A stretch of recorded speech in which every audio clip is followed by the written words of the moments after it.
એક દી મેં મારી એક્સ ગર્લફ્રેન્ડને મેસેજ કર્યો, મેં કીધું તું મને હજી પ્રેમ કરસ? તો કે હું જ કે તને પહેલાં નથી કરતી. તો કીધું મને બ્લોક કરી નાખ. તો કે તું કે બ્લોકમાં છો ભળવા, કે તે બીજી આઈડી મને મેસેજ કર્યો હોય. પણ કીધું ગાયરું તો ન દે. તો કે હટ એમ કરીને જતી રહી. હા, પછી જ મેં વિડીયો બનાવવાનું ચાલુ કર્યા.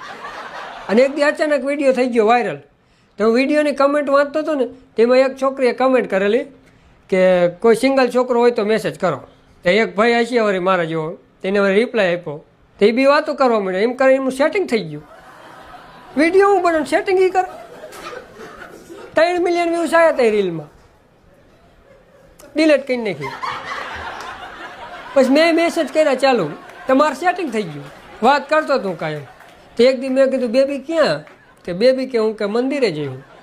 એ મંદિરે હું મને માગવા? તો કે ના કે ભંડારો ખાવા. મેં ગાલ મારા ઘરે કીધું હોરર મૂવી જોઉં છું. કે ના હો, કે મને કે ભૂતની બીક લાગે. મેં કીધું એમાં શું બીક લાગે, હું તો હું આયરે. પછી બી ઘરે ગયા અને ટીવીનો રિમોટ લઈને જે ટીવી ચાલુ કરો છો તો ભૂત ભૂત ભૂત. એટલે ટીવી તો ચાલુ કરવા દે. ટીવી હજી ચાલુ નથી કરીને ભૂત ભૂત ભૂત કરવા માંડ્યું. આ તો પછી ખબર પડી કે ટીવીમાં મારું રિફ્લેક્શન ભારી જતી.